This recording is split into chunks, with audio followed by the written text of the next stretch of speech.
Hi, welcome to part two, where shit gets spicy, about what you need to know as a registered dietitian or CNS before you accept a role with a telehealth company. I'm Amy Plano, the reimbursement dietitian, and I'm here to simplify all things reimbursement and insurance.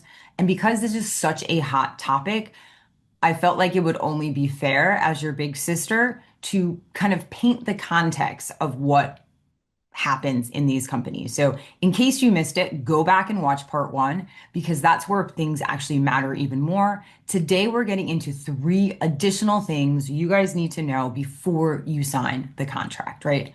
So, let's dive into my favorite one, probably the one I get the most questions about is what happens when you leave or you want to do your own thing with insurance, right? Number one thing you need to know is you need to credential on your own if you leave, right? When you credential with a telehealth company or another practice, you are tied directly to their contracts. As soon as you introduce a new EIN, which is for your practice, everything changes, right? So if you decide to leave a telehealth company and start your own practice or even join another one, your credentialing status does not transfer over, right? You need to then credential yourself with every insurance company that you want to work with. So this means obviously resubmitting applications, getting verified by each payer, gaining access to things like your CAQH, making necessary adjustments inside the CAQH to now reflect your practice, and then integrating things like payments into your EMR and even selecting an EMR because in some of these telehealth companies, they give you a EMR to work with, right? So the thing here is everything single week that you wait and you don't credential yourself, it's a week of not earning income, right? Because it can take anywhere from 3 to 6 months to credential with the insurance company. So even if you have clients in the gates ready to go, you cannot bill insurance until you are contracted through your practice's tax ID. And like I said, depending upon the payer, I do not tell you this to scare you, it can take, like I said, months. And it's the truth, right? I want you guys to be prepared in these situations. So if you are thinking of leaving or you're thinking of creating a side hustle, you're just kind of planning logically in terms of your head and your timeline, right? So especially with companies like Blue Shield of California, some UHC products, it takes closer to 6 months, right? So which is even bananas.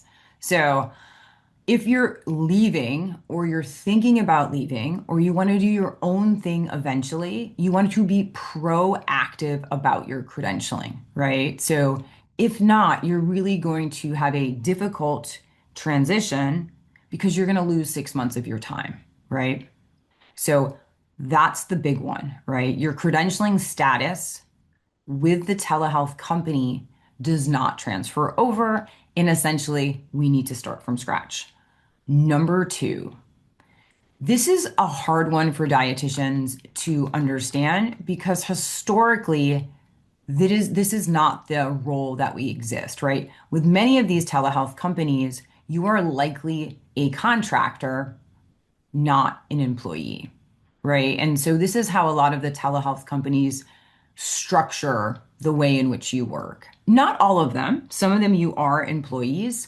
But I want to talk today about if you are taking a role as an independent contractor. Because, like I said, we generally, in our scope, operate as employees. And that's entirely different in terms of liability, in terms of what to expect, in how we work. But if you are an independent contractor, you work for yourself. I want to repeat that again because I don't think people understand. When you are working in the capacity of an independent contractor, you work for yourself. You are not working for the telehealth company. You are receiving patients overflow from the telehealth company, but you work for yourself. And that really changes everything, right? Why does it change everything? Because taxes are not taken out of your pay. The rate that you guys are quoted is not your take home pay.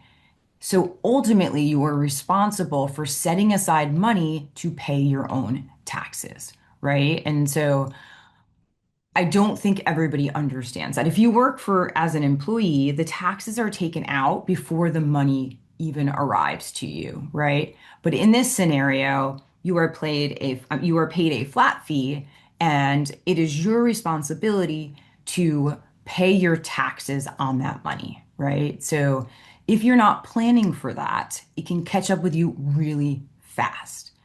And to be crystal clear, even if you worked for yourself, right, like in your own practice, not for a telehealth company, it's also not a picnic when it comes to taxes. So, no matter which way you turn, taxes are never fun. So, I just don't want to paint this like rainbows and unicorns entirely working for yourself. But I don't think all dietitians realize that the money that you receive from a telehealth company, you need to pay all of the taxes, right?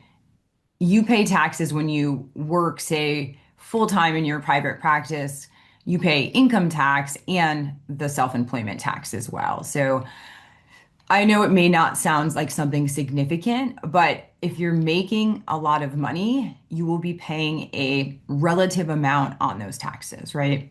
The other piece, the piece that I really want to lean into today is when you are a contractor, you are legally responsible for your work, right? Just to repeat for the third time, you guys work for yourselves as independent contractors. So, not to say that when you are an employee, you can fuck around and hope no one finds out, right? We're not endorsing that as well. But as an independent contractor working for yourself, you are responsible if you are practicing in a state you are not licensed in, if you are seeing patients in an insurance contract that requires in-state residency. Some of them do. And if you're operating outside of scope or payer rules, right? This is a very different relationship than if you were an employee, right? In these scenarios, the liability falls on you, not the telehealth company, right? And I do not say that to scare you. I just want you to understand your responsibility because you're not just working for them, you are operating as your own business under their platform, right? So, once again, I am not trying to fear monger. I think, especially for new dietitians, they are not aware of those things. The last piece is your schedule is not as flexible as it sounds, right? I think they really utilize a flexible schedule as one of the biggest selling points, right? But in reality, it really often looks like this, right? They prefer that you might work weekends and evenings, right? There's pressure to maintain a high volume of sessions because the more sessions you do, the more money the company makes, right? But remember, you're receiving a flat fee on all of those sessions. There's also, in many of these companies, expectations around retention, follow up, and rebooking, right? And so, yes, you may have a more flexible schedule than if you worked in a clinic, but the reality is that your schedule at the end of the day, these companies are based on volume in utilization, right? So you may have some flexibility on paper, but in practice, right, your income is tied to how much you work and how consistently you stay booked, right? So let's do the big picture here, right? We've been talking a lot about working for telehealth companies. And again, I know you guys may think this is a shocker, but telehealth companies, to me personally, are not inherently bad, right? I haven't worked for them. So when people ask me my opinion, my perspective is limited, right? So I know many RDs have had really shitty experiences, and I have heard about the horror stories, and I believe them. But no doubt, telehealth companies can provide experience and they can provide short-term income, right? And I know you also didn't see this one coming. There is a high chance. If I had been offered an opportunity as a dietitian to work with one of these companies at the beginning of my career, I may have said yes. Because here's the thing. They can be a really great starting point, especially if you're like me, where you really understand the concept of you probably need to start somewhere, and it's probably not best to start working for yourself, right? So for many RDs, it provides that place, right? So that's why I do not shit talk telehealth companies. I am sad. I am frustrated. It makes me angry when I hear about dietitians who have had terrible experiences.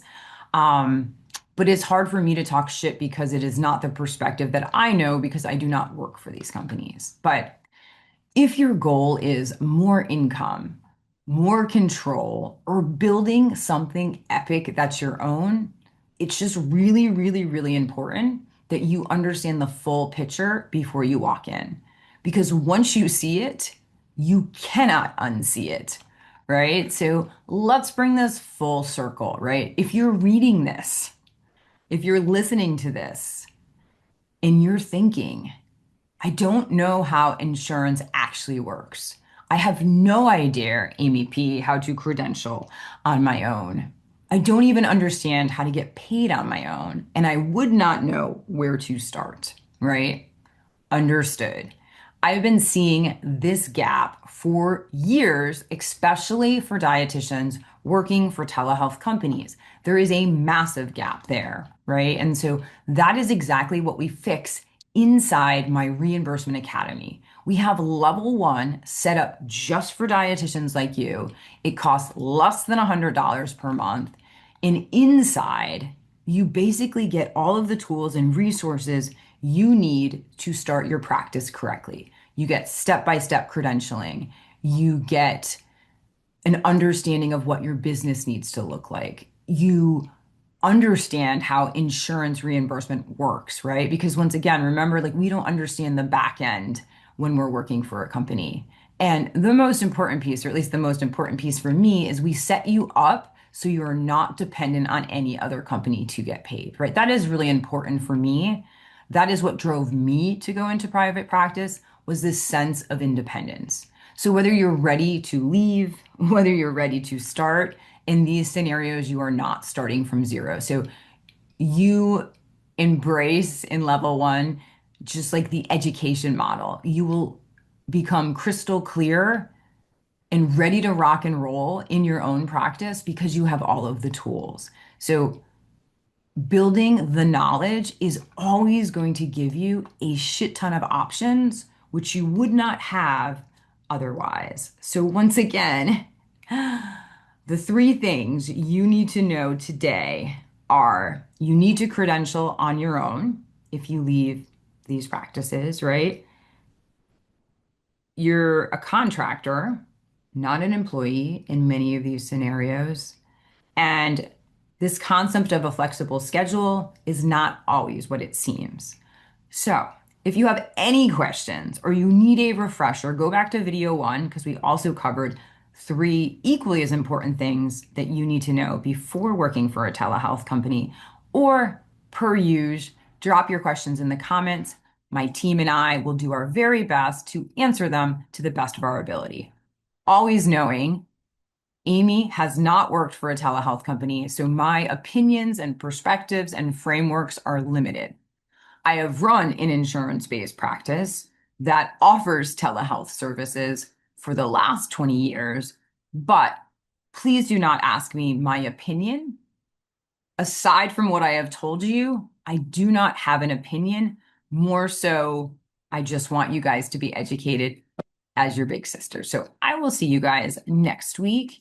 And any questions, just drop them in the chat.